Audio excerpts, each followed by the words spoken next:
This is a quick video that will provide you with some tips to make your iPad function better at home.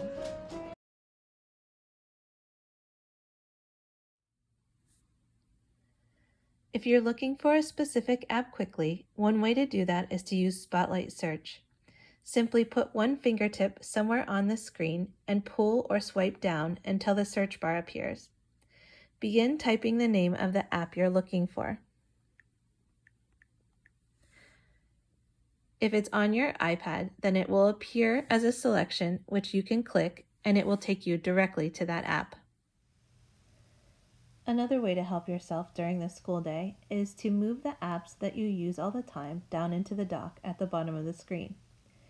You want to choose the 2 to 3 apps that you use most frequently. In order to move them down to the dock, you would click and hold the app that you're trying to move. You can either edit home screen or you can wait until they begin to wiggle. Once they're wiggling, you can drag them down into the dock and they'll stay there until you move them out. Just click Done to get them to stop wiggling. If you have a lot of apps on your iPad screen, it can be confusing. So one way to organize them is to put them into folders. It's pretty easy to do. Just choose the apps that you would like to collect together in one folder. Choose one of them. Press and hold until you get a menu that you can choose Edit Home Screen. And once they're wiggling, you can pull one of the apps and overlap it with another one that you want to put in the same folder.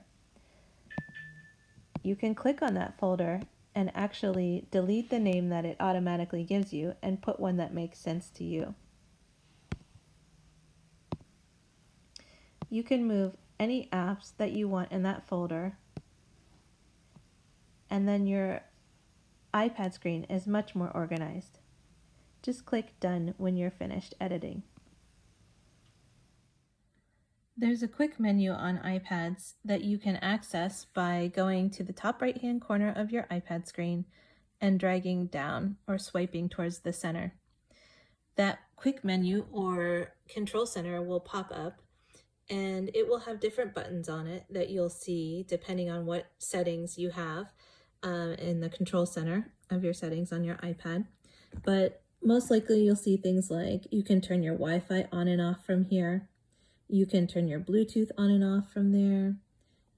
You can put it into night mode so that you won't get any notifications or disturbances in the evening when you're done with class. You can usually lock your screen in one position or not. When it's highlighted, then it will stay in that position even when you turn your iPad sideways. There might be different things down here like your camera, or I have a timer on mine that I can easily quickly access. There's a couple important buttons here. One is your volume. You can slide that up and down. And also this brightness. You can, where the sun is, you can slide that up and down and it will change how bright your iPad screen is. That's really important because if you can still see your iPad okay, maybe the lights are on or it's bright outside during the day, you can slide it down a little bit more and that will really save your battery power if it's not turned all the way up to the brightest level.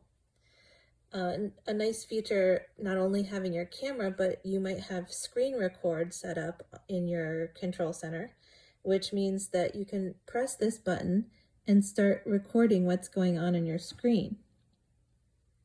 You'll know that it's on because this little red button will turn on the top. That lets you know that you're recording.